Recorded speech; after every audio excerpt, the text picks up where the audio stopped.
జపం ధ్యానం అవ్వాలి, ధ్యానం జ్ఞానం అవ్వాలి. ఇప్పుడే సాక్షిత్వం, దానికి ధ్యానం అని పేరు. ధ్యానము అంటే త్రివిధ అవస్థలు కావాలన్నదే ధ్యానం అని పేరు. కర్మ ఉండి కర్మఫలం తెలిస్తే సంతోషమో దుఃఖమో, కర్మ లేకుండా కర్మఫలం తెలిస్తే ఆనందమే. అది అద్భుతమైన విషయం రవి. నిద్ర ఎంత గొప్ప జ్ఞానం రవి గారు. తెలుసుకుంటే నిద్ర జ్ఞానమే, తెలియకపోతే నిద్ర ఒక అవస్థ మాత్రమే. జగద్గురువు అంటే అర్థం ఏంటంటే వినేవాడు చెప్పేవాడు లేకుండా చెప్పబడేది వినబడేది అనుభవంలోకి రావటం పేరే జ్ఞానం. అంటే జ్ఞానినామగ్రగణ్యం. ఆంజనేయ స్మరణ అంత గొప్పది. ఆంజనేయ హనుమ హనుమ అనుకుంటే ఆ జ్ఞానం కర్తామలకం అవుతుంది. ఏం చేయక అద్భుతమైన యోగ రహస్యం ఉంది. నేను లేకపోయినా నిద్రలో మనకి శాంతి ఆనందం ఎలా తెలుస్తుందో, నేను లేకపోయినా కూడా త్రివిధ అవస్థలు జరుగుతూనే ఉంటాయి. నేనే ఉండక్కర్లా. ఈ నేను కాదు, ఏ నేను నిద్రకి తెలియబడిందో ఆ నేనుకి ఇప్పుడు కూడా తెలియబడుతుంది. అది తెలుసుకోవాలి. అప్పుడు నేను పోతుంది. ఈ నేను అవసరం లేదు అన్న విషయం తెలియటమే నేను పోవడం. దీన్ని మనం కొద్దిగా నిశితంగా నిమ్మడమైన మనసుతో, ప్రశాంతతతో, పారమ్యబుద్ధితో, ఆత్మార్పణ బుద్ధితో ఒకసారి నిద్రలో నేను లేకపోయినా నాకు ఏ ఆనందం ఎలా తెలిసిందో, ఆ తెలుసుకున్న వస్తువు ఏదైతే ఉందో అదే మూడు అవస్థలకి ఆవలో ఉంది, ఆధారంగానూ ఉంది. దానికే ఈ మూడు అవస్థలు తెలుస్తుంది. అప్పుడే సాక్షిత్వం, దానికి ధ్యానం అని పేరు. నేను చెప్పే బోధ అంతా కూడా దేహాత్మ భావంతో ఉన్న బోధ అంతా కూడా, దేహాత్మ భావంతో చేసే సాధన అంతా కూడా సత్యం వైపు తీసుకెళ్తాయి, కానీ సత్యాన్ని ఇవ్వలేవు. స్వామి నమస్తే. స్వామి సద్గురు శ్రీ శివానందమూర్తి భగవానుల గీతా ప్రసంగాల్లో ఇవాళ 3వ అధ్యాయం కర్మయోగంలో అర్జునుడు 2 ప్రశ్నలు వేశాడు. ఎందుకు నేను ఇట్లా కన్ఫ్యూజ్ చేస్తున్నారని. అప్పుడు సద్గురుదేవులు చెప్తున్న వివరణలో ఇంకొంత ఉంది. అర్జునుడి యందు మనం ఉండాలి, ఎదురుగా కృష్ణుడిని ధ్యానించాలి, కృష్ణుడి మాటలు మనం పారమ్యంతో గ్రహించాలి. అప్పుడే అది మనకు విద్యనిస్తుంది. అప్పుడు విద్య మనసుకే కాక ఆత్మలో కూడా ప్రవేశిస్తుంది. భగవంతుని మాటలు దేనికవే సంపూర్ణంగా సత్యంగా అర్జునుడికి కనపడుతున్నాయి. మహాత్ముల వాక్యాలలో విశిష్టత ఇదే. అది అంతఃకరణ వరకు ప్రవేశించి లోపల ఉంటాయి. ఇవే మాటలు సామాన్యులు చెప్తే వాటికి స్థిరత్వం ఉండదు. మహాత్ముల మాటలు జీవుని ఆశ్రయించి ఉత్తర జన్మ దాకా వెళ్తాయి. భగవంతుని మాటలు అంతటి ఉత్కృష్టత, గాంభీర్యం, తీవ్రత కలిగి ఉన్నాయి.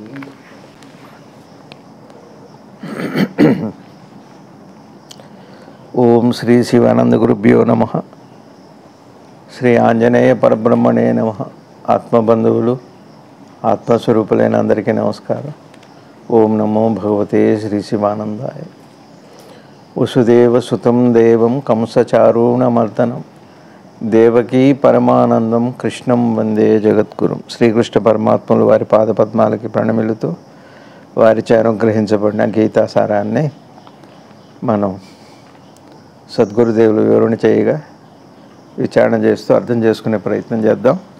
అదే అర్జునుడి యందు మనం ఉండాలి,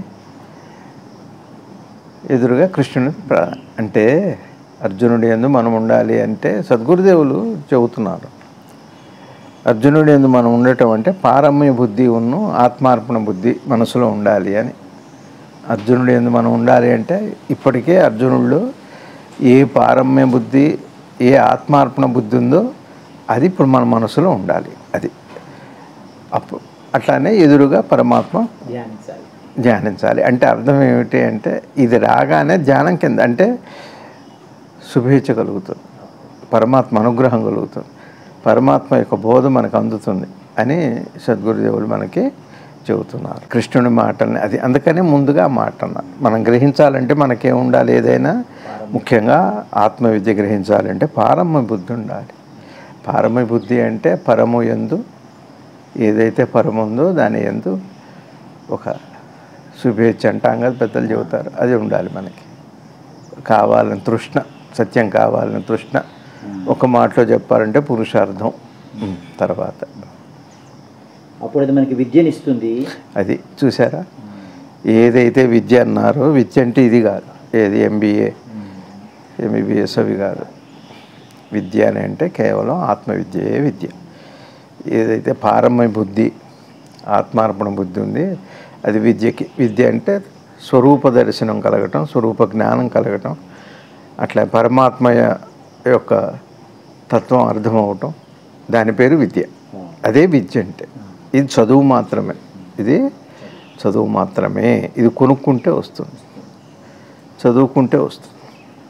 అది మాత్రం పారమ్య బుద్ధి మాత్రం వల్ల, ఆత్మార్పణ బుద్ధి వల్ల మాత్రమే విద్య అంటే స్వరూప దర్శనం.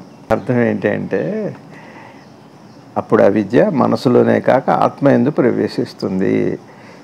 ఇప్పుడు ఆత్మలోంచి వస్తున్నాయి అంటే సృష్టిలోకి, అవే అపౌరుషయాలు, వేదాలన్నీ అవే. పరమాత్మ హృదయంలోంచి మాటలు శబ్దాలు లేకుండా జ్ఞాన రూపంలో ఆ పరమాత్మలోంచి బయటకు వచ్చినాయి. ఇవి వచ్చి చైతన్యంలోంచి మనసులోకి అంటే సృష్టిలోకి వచ్చినాయి. ఇప్పుడు మళ్ళీ మనం ఏం చేస్తున్నామంటే పారమ బుద్ధితో, ఆత్మార్పణ బుద్ధితో, జీవ బుద్ధితో, గురువుగారు సద్గురుదేవులు పూర్వం చెప్పారు, జీవాత్మ బుద్ధి దాటి వెళితే అప్పుడు మనకి జ్ఞానం కలుగుతుంది. స్వరూప జ్ఞానం అనండి, ధ్యానం అనండి, పరమాత్మను దర్శనం అప్పుడు జరుగుతుంది.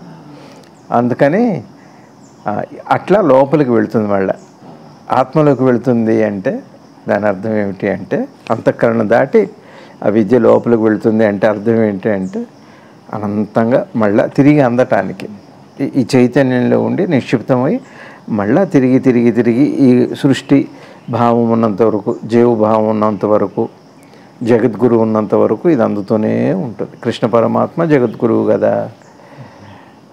పారమ్య బుద్ధి ఆత్మార్పణ బుద్ధి ఉన్నంత వరకు పరమాత్మ ఉంటూనే ఉంటాడు నేర్పటానికి గురువు. అందుకని జగద్గురువు. జగత్తు ఎట్లా కదిలి కనపడి వెళ్తుందో జ్ఞానం కూడా అట్లా వస్తూనే ఉంది పరంపరాగతంగా. విద్య అంటే అర్థం ఏంటంటే ఇటు నుంచి అటు, అటు నుంచి ఇటు వచ్చేదే విద్య. ఇక్కడే ఆగిపోయేది కాదు. ఎన్నో విద్యలు లుప్తం అయిపోయినాయి. ఇవాళ ఎన్నో విద్యలు లుప్తం అయిపోయినాయి. బయటికి భౌతికంగా కనపడుతున్న విద్యలు, వేదం కూడా మనకి ఏదో కొద్దిగానే మిగిలింది అంటారు. చాలా వేదాలు పోయి కొద్దిగా మిగిలింది అంటున్నారు. అసలు వేదం పోలే, భౌతికంగా మనకు లభ్యమయ్యే అవి పోయినాయి. వేదం ఎక్కడికి పోలేదు, విద్య ఎక్కడికి పోలేదు, పరమాత్మ ఎక్కడికి పోలేదు, జగద్గురువు ఎక్కడికి పోలేదు.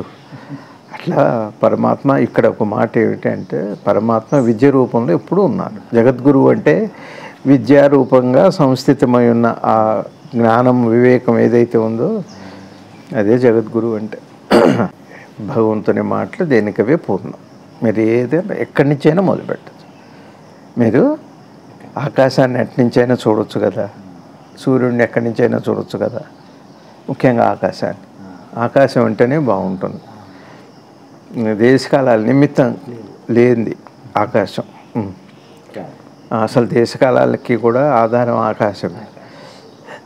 కాబట్టి పరమాత్మ ఒక్క మాట చాలు. ఒక మాట చెప్పనండి. అక్షరము అంటే నేను చెప్పాను, అక్షరం అంటే ఒక అక్షరం అనిగా. అక్షరం అనే 4 అక్షరాలు ఉన్నాయి కదా. మీరు అక్షరాన్ని ఎటు చెబుతారు? అక్షరం 4 మాటల్లో చెబుతారు. అక్షరము అని 4 అక్షరాల్లో చెప్పాల్సిందే. అప్పుడు కానీ అక్షరం ఉన్న పదం రావట్లే. అక్షరం అనే పదం రావాలంటే 4 అక్షరాలు వాడితే కానీ అక్షరం ఉండదు. అక్షరం అంటే అప్పుడు ఆ 4 పదాల యొక్క అర్థం ఏదైతుందో అది పరమార్థం అంటే జ్ఞానము, పరమాత్మ యొక్క స్వరూపం, అదే వేదము. మీకు అర్థమవుతుందా? అది కాబట్టి అక్షరం అనే మాట నాశనము లేనిది. ఏది నాశనం లేదు, విద్యే నాశనం లేదు. ఎప్పుడు అనంతంగా విద్య ఎట్లా నాశనం లేదో ఆ జగద్గురువు కూడా ఎప్పుడు కూడా అట్లానే విద్య తెలిసిన వాడికి కూడా నాశనం లేదు. నాశనము అంటే అర్థం ఏంటి? కనపడి అదృశ్యం అవ్వదు, దృశ్యాదృశ్యాలు లేవు, జనన మరణాలు లేవు, ద్వంద్వం లేదు. అట్లాంటి ఒక అద్భుతమైన స్థితికి ధ్యానం అని పేరు. ఆ ధ్యానం అంటే అది అందుకోవటం. అక్కడికి వెళ్ళాక అప్పుడు ధ్యానం అనాలి. ఈలోపు ధ్యాన ప్రయత్నాలు మాత్రమే ఇవన్నీ. అది ఆలోచన అయితే మాత్రం కాదు. ధ్యానం అంటే ఆలోచన మాత్రం కాదు. అంతఃకరణ వరకు ప్రవేశించటం అంటే అర్థం ఏంటంటే, అంతఃకరణ అంటే పెద్దలు చెబుతున్నారు యోగంలో మనసు, బుద్ధి, చిత్తం, అహంకారాన్ని అంతఃకరణాన్ని పిలుస్తారు. అంతఃకరణలోకి వెళ్ళటం వల్ల లాభం ఏమిటంటే సహజమవుతుంది అని. మొన్న మనం చెప్పుకుంటూ కూడా ఒక విషయం మీ దృష్టికి మనం మాట్లాడుకున్నాం గురువుగారి అనుగ్రహంతో. ఏంటంటే ఇప్పుడు మీరు నిద్రపోతున్నారు, తెలుస్తుందా మీకు నిద్రపోతున్నట్టు? తెలియదు. పోనీ నిద్రలో శాంతి ఉందా లేదా? ఉంది. అప్పుడు మీరు ఉన్నారా? లేననే చెబుతారు. మీకు తెలియకపోతే మీరు లేనట్టే. ఇప్పుడు లేచాక ఏం చెబుతున్నారు? అన్నీ తెలుస్తున్నాయి, మీరున్నారు. ఇది తెలియటమే నేననేది. జాగృత అవస్థ అంటే నేనంటే ఏం లేదు, మరి ఏ రోజు కాదు, తెలియటమే నేనంటే. అయిందా? మరి నిద్రలో మీరు లేకపోయినా తెలిసిందిగా. నిద్రలో ఆనందము, శాంతి తెలియమంటే మళ్ళీ తిరిగి చెబుతున్నారు, గ్రహించమంటే చెబుతున్నారు కదా కదా. దేనికి దేనికి నేననే పదార్థం లేకపోయినా కూడా ఏది గ్రహించిందో ఆ గ్రహిస్తున్న వస్తువుకే రవి గారు. ఇప్పుడు మనకి జాగృత, స్వప్న, సుషుప్తి అనే 3 అవస్థలు ఉన్నాయి కదా రవి గారు. నేను లేకపోయినా దానికే తెలుస్తుంది, నేనే ఉండక్కర్లే. ఇంకో మాట, ఇక్కడ ఒక అద్భుతమైన యోగ రహస్యం ఉంది. నేను లేకపోయినా నిద్రలో మనకి శాంతి, ఆనందం ఎలా తెలుస్తుందో, నేను లేకపోయినా కూడా త్రివిధ అవస్థలు జరుగుతూనే ఉంటాయి, నేనే ఉండక్కర్లా. నేను లేకపోతే ఎట్లాంటి పనులు ఎట్లయిపోతాయి, నేను లేకపోతే ఆలోచన చేయకపోతే పనులు ఎట్లయిపోతాయి, కర్తృత్వం లేకపోతే పని ఎట్లయిపోతాయి, ఇవన్నిటికీ సమాధానం ఎట్లా?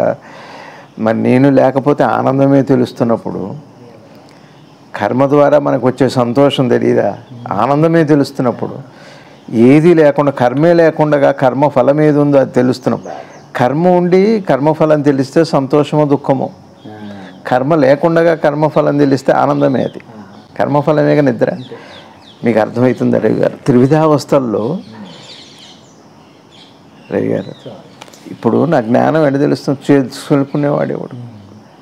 నేను లేకపోతే నా జ్ఞానం ఎలా తెలుస్తుంది? మరి త్రివిధావస్థలు చూసేవాడు ఎవరు? అక్కడ సాక్షి ఎవరు? ఆ ద్రష్ట ఎవరు అన్న ప్రశ్న రాదు.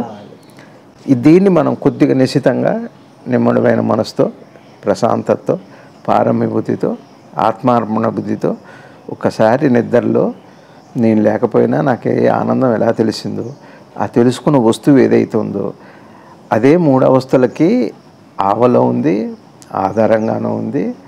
దానికే ఈ 3 అవస్థలు తెలుస్తుంది. అప్పుడే సాక్షిత్వం. దానికి ధ్యానం అని పేరు. ధ్యానము అంటే త్రివిధ అవస్థలకు ఆవలున్నదే ధ్యానం అని పేరు. అయిందా? దానికి ఎలా తెలిసిందో, మీ నిద్ర మీరు లేకపోయినా ఎలా తెలిసిందో మీరే చెబుతున్నారుగా, అందరి అనుభవమేగా. ఇది ఏ ఒక్క వ్యక్తి, ఒక మహాజ్ఞానిది ఒక కాదుగా, ప్రతి సామాన్యుడికి కూడా తెలుస్తుంది. దేనికైతే నేననే లేకపోయినా కూడా తెలిసిందో దానికే అదే సాక్షిగా ఉండి ద్రష్ట అంటే అది, దానికే తెలుస్తుంది. ఇప్పుడు జ్ఞానం కూడా మీకు అర్థమైందా రవి గారు? నేను ఇక్కడ చెప్పదలుచుకుంది ఏంటంటే, ఇక్కడ మనం ఏమనుకుంటున్నామంటే త్రివిధావస్థల్లో 2 చోట్ల నేనుంది, ఒక చోట్ల నేను లేదు. నేను లేకపోయినా నాకు తెలిసింది లేచాక నాకు తెలిసిందని చెబుతున్నా కదా. మరి ఇప్పుడు నా జ్ఞానం కావాలి, నాకు తెలియాలంటున్నావు కదా. మరి నేను లేకపోతే ఎలా తెలుస్తుందని అడుగుతున్నావు కదా. నీవు లేకపోయినా నీకు ఎలా నిద్రలో ఆనందము, శాంతి తెలిసిందో ఇప్పుడు కూడా దానికే తెలుస్తుంది. దాని పేరే జ్ఞానము అంటే. అది పరమాత్మ అంటే, జగద్గురువు అంటే అది. జగద్గురువు అంటే అర్థం ఏంటంటే, వినేవాడు చెప్పేవాడు లేకుండా చెప్పబడేది వినబడేది అనుభవంలోకి రావటం పేరే జ్ఞానం అంటే. జగద్గురువు అనే మాటకు అర్థం ఏంటి? వినేవాళ్ళు లేడు, చెప్పేవాళ్ళు లేడు, కానీ బోధ ఉంది. ఆ బోధకి ఏదైతే ఉందో, అట్లాంటి అవకాశం ఏదైతే ఉందో, అట్లాంటి విలక్షణం ఏదైతే ఉందో అదే జగద్గురువు. అట్లా కృష్ణ పరమాత్మ అండి, అట్లా రమణ భగవాను, సద్గురు శివానంద భగవాన్లు, పరమ పూజ్య మహాజ్ఞాని అతులిత బలధామం, జ్ఞానినామగ్రగణ్యం, ఆంజనేయ స్మరణ అంత గొప్పది. ఆంజనేయ హనుమ అనుకుంటే ఆ జ్ఞానం కర్తామలకం అవుతుంది. ఏం చేయగల ఎవరికి తెలుస్తుంది? నిద్రలో నువ్వు లేకపోయినా ఎలా తెలుస్తుందో నిన్ను పోగొట్టి నీకు తెలియజేస్తుంది ఆ సద్వస్తువు. జగద్గురువు అంటే అర్థమైందే. అక్కడ బోధకుడు లేడు, బోధితుడు లేడు, వినేవాళ్ళు లేడు, చెప్పేవాళ్ళు లేడు, కానీ బోధ ఉంది, జ్ఞానం ఉంది. అద్భుతమైన విషయం. అది నిద్ర సంకేతం. నిద్రలో మీరు లేరు. ఆనందం ఉంది, శాంతి ఉంది. పోయిన చెప్పేవాడు లేడు, కానీ అట్లా పొందేవాడు లేడు, అయినా ఆనందం అనుభవంలోకి వచ్చింది. ఏ వస్తువు ద్వారా అది లభ్యమైందో ఆ వస్తువుకే ఇప్పుడు మీరు లేకపోయినా కూడా ఇవా అనంత ప్రకృతి అలా జరిగి సృష్టి అంతా కదిలి వెళ్ళిపోతుంది. ఒక అద్భుతమైన విషయం అది, ఒక అద్భుతమైన యోగ రహస్యం, అద్భుతమైన లీల. అందుకని మూడవస్థలు తెలుసుకోవాలి. మీకు కళ తెలియాలంటే మీరు ఉండాలి, జాగృతం లేదని తెలియాలంటే మీరు ఉండాలి. నిద్రకి మీరు లేకపోయినా తెలుస్తుంది. ఆ తెలుసుకునే వస్తువు ఏదైతే ఉందో ఆ లక్షణం ఇక్కడ కూడా వస్తే, ఆ స్థితి ఇక్కడ కూడా వస్తే, అదేంటో ఇక్కడ బోధలోకి వస్తే అది పరిపూర్ణమైన ధ్యానావస్థ, జ్ఞానావస్థ. అది పొందేది కాదు, పొందబడేది కాదు, ఎవరితో ఇవ్వబడేది కాదు, ఇచ్చింది కాదు. అది అపౌరుషేయం. అది ఇప్పుడు ఉంది, అనంతంగా. మరి ఎలా వస్తుంది? గురువు యందు పారమ్య బుద్ధి, గురువు యందు ఆత్మార్పణ బుద్ధి ఉంటే తక్షణమే గురువు అనుగ్రహంతో కర్తామలకమవుతున్న వారి సన్నిధిలో ఎలా ఉండాలి? అహంకారరహితంగా, అహంకారరహితంగా, అపేక్ష లేకుండా ఉంటే ఉపేక్ష కూడా అక్కర్లేదు. అంత శీఘ్రంగా అది సద్యోజాతం ప్రధ్యామి సద్యోజాత ఇవైనమ శివుడి అనుగ్రహ సద్యోజాత ఫలం అది తక్షణమే.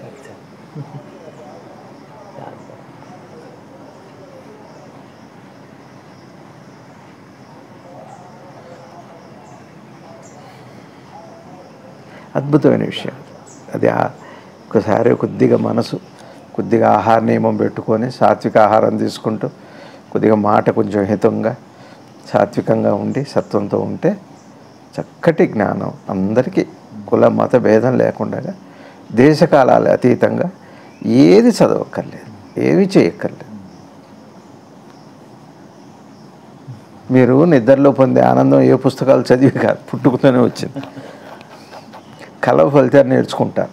స్వప్న ఫలితములు, దుస్వప్నములు, సుస్వప్నములు, జాగృతంలో ఈ కర్మ ఆ కర్మ, ఇది మంచి ఇది చెడు, పాపం పుణ్యం, అంత ద్వంద్వం అంతా కూడా ఈ చదువు అంతా కూడా మీరు చదువుకుంటే కానీ బోధతో కానీ రావట్లే. కానీ నిద్రలో పొందే ఆనందం శాంతి అప్రమేయంగా అద్వితీయంగా రెండోదే లేదు అక్కడ. నువ్వు లేకపోయినా నీకు వచ్చింది.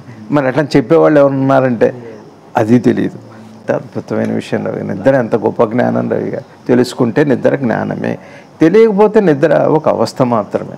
అన్ని అవస్థల్లో అది ఒక అవస్థ, 3 అవస్థల్లో అది ఒక అవస్థ. చిక్కుముడి అని నిన్న శ్రీ నిసర్గదత్త మహారాజు మెలకువ నిద్రలోనే ఉంది. ఇది మొన్న మీతో పంచుకున్నాను నేను, ఇప్పుడు మళ్ళీ చెప్పాలి కాబట్టి మీకు అర్థమైందా రవిగా? ఇప్పుడు మీరు అడుగుతారు ఏమండి మరి ఇప్పుడు ఎవరికి తెలుస్తుందండి? తెలుసుకునేవాడు ఎవరు లేరు. ఎవరు? సరే నేను వచ్చింది, కల్లో కూడా నేనుంది, మరి ఈ నేనుకు తెలుస్తుంది అండి. ఈ నేనుకు కాదు, ఏ నేను నిద్రకి తెలియబడిందో ఆ నేనుకి ఇప్పుడు కూడా తెలియబడుతుంది. అది తెలుసుకోవాలి, అప్పుడు నేను పోతుంది. ఈ నేను అవసరం లేదు అన్న విషయం తెలియటమే నేను పోవటం. అద్భుతమైన విషయం అది. అది సద్గురువులు మాత్రమే మనకి అనుగ్రహం చేస్తారు. వాళ్ళ సమక్షంలో కరతామలకం అంతే, తేలిక. ఏ మాటలు సామాన్యుడు అనే మాటకు అర్థం ఏంటి? ఇద్దరు ఉన్నారా మాన్యుడు సామాన్యుడు అని? సామాన్యుడు చెబితే స్థిరత్వం ఉండదు, ఎక్కదు, లోపలికి వెళ్ళదు. సామాన్యుడు అనే మాటకు అర్థం ఏంటంటే దాన్ని అనుభవించనివాడు. సామాన్యుడు పుస్తకం కూడా సామాన్యమైందే రవిగా. గ్రంథాలన్నీ కూడా సామాన్యమైనవి. సామాన్యము అంటే అర్థం ఏమిటంటే నీకు అనుభవాన్ని ఇవ్వలేవు, అనుభవానికి దారి చూపెడతాయి. దారి చూపెట్టడం దారి కాదు కదా రవి గారు. ఏం రవి గారు? కాబట్టి సామాన్యుడి మాటలు అంతఃకరణ దాకా వెళ్ళవు, కనీసం చిత్తంలో ఏ మనసు దాకా కూడా చేరదు, అర్థం అనుభవంలోకి రాదు. సామాన్యుడి మాటలు అంటే అర్థం ఏంటి? మీరు జాగృతంలో ఈ నేను అన్న భావంతో, దేహాత్మ భావంతో, అహంకారంతో నేర్చుకున్నది ఇది ఎంత సామాన్యమైన బోధే. సామాన్యము అంటే అర్థం ఏంటి అంటే, సామాన్యుడు అంటే దేహభావము అహంకారంతో కదిలికంతా సామాన్యమైనది. నిద్రలో మాన్యుడవుతున్నాడు. ఎందుకు అంటే నేను లేదు కదా, అహంకారం లేదు కదా, అనుభవం వస్తుంది కదా, అది అంతఃకరణలోకి వెళ్ళట్లా. అంతఃకరణ అంటే అర్థం ఏంటి? అంతఃకరణ అంటే అర్థం ఏమిటి అంటే నేను లేకపోయినా ఏదైతే బోధలోకి వస్తుందో దానికి అంతఃకరణ విద్య అని పేరు. నేను ఉంటే కానీ అనుభవంలోకి వస్తే అది అహంకార విద్య, అది అంతఃకరణ విద్య. ఒక పరమాత్మ జీవితం అట్లా మీకు నిద్రలో పరమాత్మ చెబుతున్నాడు కాబట్టి మీకు మీరు లేకపోయినా ఆయన కూడా లేకపోయినా తెలుస్తుంది, మీరు ఆయన లేకపోయినా ఏది తెలుస్తుందో దానికి అంతఃకరణ విద్య. మీరు ఆయన ఉండగా ఏది తెలుస్తుందో, ఏదైనా ఉంటే కానీ తెలుస్తుందో అది అహంకార విద్య. కానీ అది సామాన్యమే, సామాన్య విషయం, వ్యవహారిక సత్యం. అది సత్యాన్ని చూపెడతాయి, సత్యం కాదు అది. ఎందుకంటే ఎన్నాళ్ళుగా మనం చదువుకుంటున్నాం, వింటున్నాం, సాధన చేస్తున్నాం, ఇప్పుడైనా అంతఃకరణ దాకా వెళ్ళిందా? అనుభవం దాకా వెళ్ళామా? ఏం రవి గారు? పిల్లలకు కూడా మరి బుద్ధి జ్ఞానమా? చిన్నపిల్లలకి, శిశువుకి అదే ఆనందం ఉంది. అంత చిత్రమైన విషయం అది. జ్ఞానం అంత గొప్పది. మహాత్ముని మాటలు జీవుని ఆశ్రయించి, జీవుని ఆశ్రయించి అంటే అర్థం ఏమిటి అంటే అంతఃకరణలో కానీ మాట ఎందుకు అంటున్నారు అంటే సూక్ష్మ శరీరం దాకా వెళ్ళినప్పుడు అది ఆ జ్ఞానం బ్రాట్ ఓవర్. అందుకనే పరమాత్మ తర్వాత చెబుతారు అక్కడ దాకా వెళ్ళినా మళ్ళీ ఉత్తర జన్మకైనా అంటే మళ్ళీ జ్ఞానం వచ్చేంత వరకు, గారు జ్ఞానం వచ్చేంత వరకు. తల్లి జోలపాటు ఎక్కడ దాకా ఉంటుంది? నిద్ర పెట్టేంత వరకు ఉంటుంది. పిలుపు ఎంతవరకు ఉంటుంది? మెలకు వచ్చేంతవరకే పిలుపు. తర్వాత పిలువరు ఎవరు? లేచాక పిలుస్తారు ఎవడన్నా. లేచేంత వరకు పిలుపు ఉంటుంది, పడుకునేంతవరకు మలుపు ఉంటుంది, అంతే. పిలుపులు మలుపులు అంతా కూడా జాగృత నిద్రలకే. మీకు అర్థమవుతుందా? కాబట్టి మరుజన్మ దాకా అంటే అర్థం ఏమిటి అంటే పూర్తి జ్ఞానం వచ్చేంతవరకు. ఇందాక స్వామి దండం పెట్టుకుంటుంటే ఆలోచన ఇప్పుడు నిరంతరం జరగాలి. సాధన అన్నది ఏదో ఒక క్షణానికి నామం లాంటిది కాదు, అది నామం లాంటిది కాదు. అందుకనే పరమాత్మ మనకి పెట్టిన పెద్దలు కూడా ఒక సహస్రనామాలు ఎందుకు పెట్టారంటే అందులో ఒకటి తీసుకొని ఆ నామాన్ని ఇప్పుడు ఎక్కువసేపు అదే, ఇంకా పారాయణం కాదు, అది నిరంతరం జపం ధ్యానం అవ్వాలి, ధ్యానం జ్ఞానం అవ్వాలి. అట్లానే ఇందాక అలా ఇప్పుడు జ్ఞానం అన్న గ్రహింపండి ఏంటంటే రవి గారు, ఇప్పుడు మీరు మామూలుగా చెబుతున్నారు, అర్థం చేసుకోండి. ఆలోచన ఎప్పటి వరకు ఉంటుంది చెప్పండి? జనరల్గా మెలకు సరే, ఏదైనా ఒక కోరిక కానీ ఏదైనా పని ఉన్నంత వరకు ఆలోచన, అందరికీ అనుభవమే కదా అది. మేస్టర్ గారు మీకు అర్థమవుతుంది? ఆలోచన అంటే ఆ పని అయ్యేంత వరకు ఉంటుంది, ఆ కోరిక తీరేంత వరకు ఉంటుంది, లేకపోతే ఉండదు. సరే, మీ దగ్గర ఉన్నదానికి ఆలోచన ఉంటుందా? మీరు గ్రహించిన దానికి ఆలోచన ఉంటుంది. మీకు సమాధానం దొరికాక ఎప్పుడన్నా ఆలోచన ఉందా? ఆలోచన ఉండదు. ఒక్క మాట చెబుతున్నా, ప్రశ్న ఆలోచనే, సమాధానం ఎప్పుడు ఆలోచన కాదు. ప్రశ్న ఎప్పుడు ఆలోచన, సమాధానం ఎప్పుడు ఆలోచన కాదు. ఆలోచన ఎప్పుడు గ్రహింపు కాదు, గ్రహింపు ఎప్పుడైనా ఆలోచన కాదు. కానీ గ్రహింపు ఆలోచనకి మాతృక. మీకు అర్థమవుతుందా? అట్లానే ఇప్పుడు ఆలోచన ఆగిపోవటం అంటే అర్థం ఏంటి? ఆలోచన అవసరం లేకపోతేనే ఆలోచన ఆగిపోతుంది. ఆలోచన అవసరం లేని దాన్ని మీరు ఆలోచించట్లేదుగా, అది కదా జ్ఞానం అంటే. మీరు పూర్తిగా గ్రహించిన తర్వాత ఇక ఆలోచన అవసరమే ఉండదు రవి గారు. సహజము అంటే అర్థం ఏమిటంటే ఆలోచన లవలేశం కూడా ఇసుమంతా కూడా అవసరం లేకపోతే ఆలోచన అవసరం లేదు, అది గ్రహింపండి. గ్రహింపు అంటే ఆలోచనకి లవలేశ అవసరం కూడా లేకపోతే ఆలోచన, అదే గ్రహింపు అంటే. అది జ్ఞానం అంటే కూడా అదే, జ్ఞానం అంటే కూడా అదే. ఎందుకు ఆ మాట వచ్చింది? ఇప్పుడు నేనున్నా రవి గారు, నేను పారాయణం చేసుకుంటున్నా, ఏవో ఒకటి ఆంజనేయ స్వామి సహస్రనామాలు చేసుకుంటున్నా, ఆ తర్వాత చిన్నగా జపం చేసుకుంటున్నా, ధ్యానం చేసుకుంటున్నా. ఇదంతా ఎన్నాళ్ళు అవుతుంది, ఇదంతా ఒక ప్రయాణం. అది అది అయిపోయింది.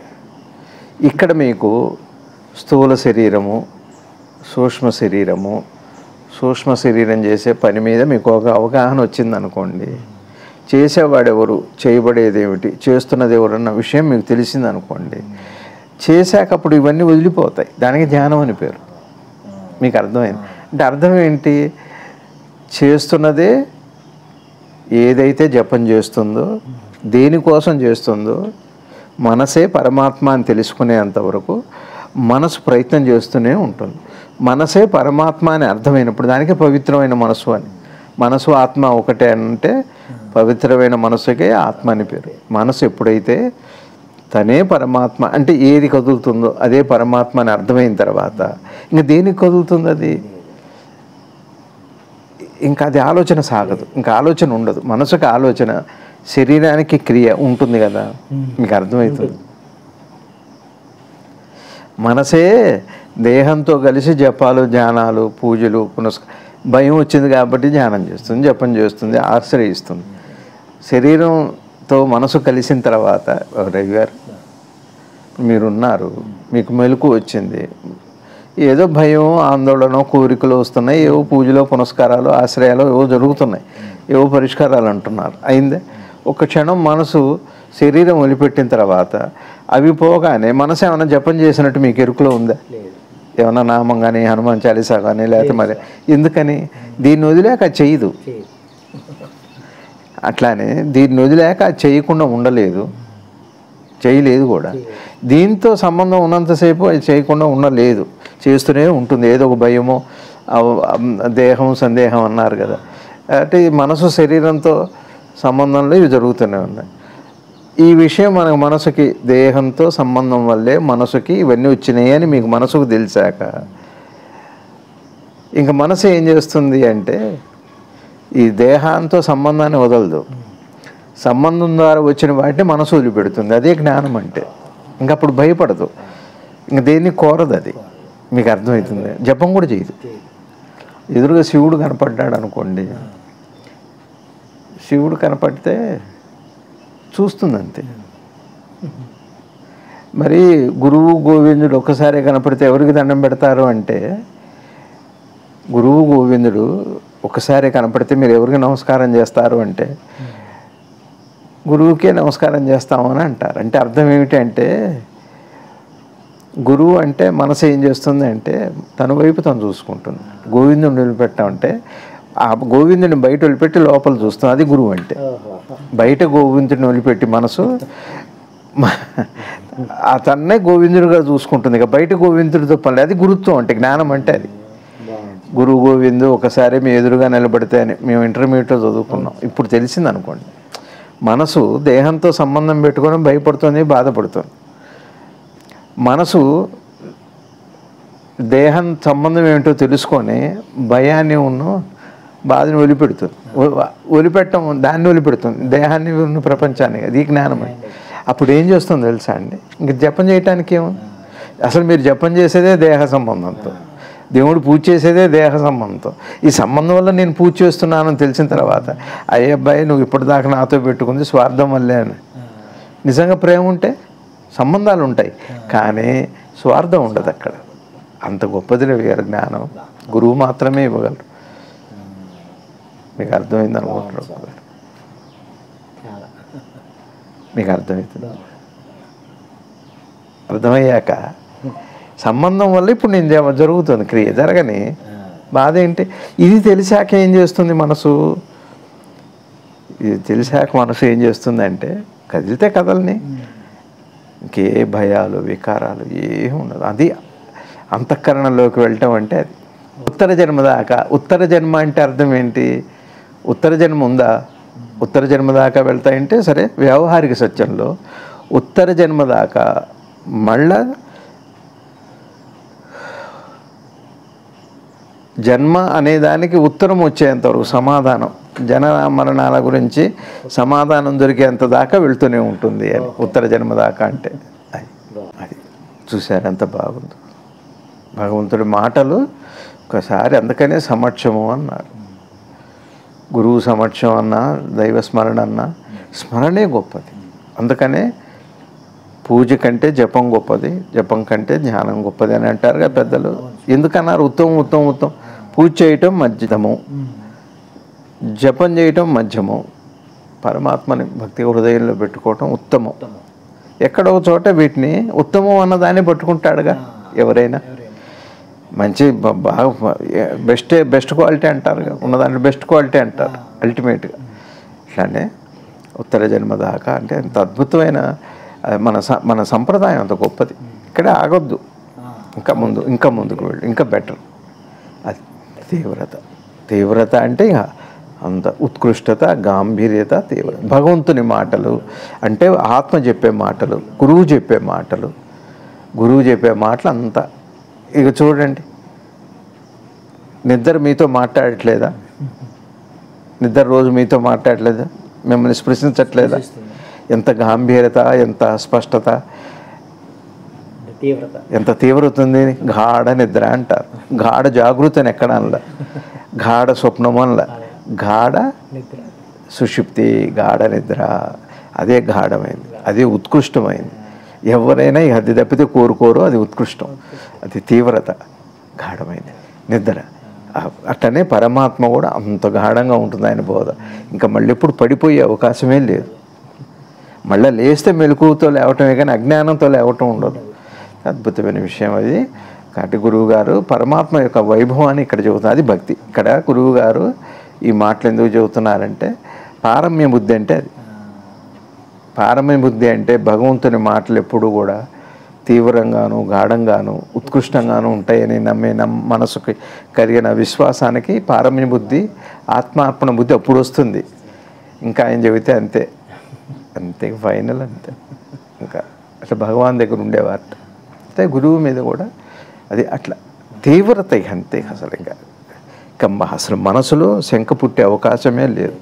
ఇంకా జన్మ లేదు, ఉత్తరం లేదు, అది లేదు. అది గురువు గారు ఇక్కడ భక్తిని గురించి. ఇది భక్తి అంటే రవి గారు. ఆ తీవ్రత, ఆ గాఢత, ఆ ఉత్కృష్టతకి భక్తి అని పేరు. ఇక్కడే మూడు కలుస్తాయి. భక్తి, యోగ, జ్ఞానాలు మూడు కలిసేది ఇక్కడే నిద్రలో. భక్తి, జ్ఞాన, యోగాలు మూడు కూడా మనసు నిద్ర అయిందో, నిద్రే మనసు అయిందో ఒక నిద్రలోనే అవుతుంది. నేను పరమాత్మ అయిందో, పరమాత్మే నేనైందో ఒక నిద్రలోనే జరుగుతుంది. అలాగే ప్రపంచమే మనసు అయిందో, మనసే ప్రపంచం అయిందో, మనసులో పుట్టిందో ప్రపంచం మనసులోనే లయమైంది. ఇవన్నీ కూడా అక్కడే తప్పితే ఇక్కడే నేను ఉన్నంత వరకు నేను చెప్పే బోధ అంతా కూడా దేహాత్మ భావంతో ఉన్న బోధ అంతా కూడా, దేహాత్మ భావంతో చేసే సాధన అంతా కూడా సత్యం వైపు తీసుకెళ్తాయి కానీ సత్యాన్ని ఇవ్వలేవు. అది ఒక గురువు సమక్షము, గురువు బోధ మాత్రమే అతి ఉత్కృష్టమైన, అతి గాఢమైన, అతి తీవ్రమైన బోధని ఇవ్వగలదు అని సద్గురుదేవులు మనకి పరమాత్మ యొక్క వైభవాన్ని చెబుతారు. అందుకని వదిలిపెట్టకూడదు, పరమాత్మని చివరి క్షణం దాకా వదిలిపెట్టకూడదు, గురువునే వదిలిపెట్టకూడదు. ఇంతకి తప్పితే ఈ సృష్టిలో పడ్డ గురువు ఒక రెక్క, పరమాత్మ ఒక రెక్క, రెండు రెక్కలు, అదే లెక్క. అర్థమైందా? మీకు అర్థమైందా? రేగా నిద్ర ఎవరికి తెలిసిందో, గాఢ నిద్ర, నిద్రలో లేకపోయినా ఎవరు ఆనందం పొందారో ఈ త్రివిధ అవస్థల్ని కూడా నీళ్లు లేకపోయినా అట్లా అద్భుతమైన స్థితి. శ్రీకృష్ణార్పణమస్తు. సర్వ కృష్ణం ముందే జగద్గురు శ్రీ గురుదేవుల పాదపద్మాలకు ప్రణమిల్లుతూ భారత్ మాతాకు జై.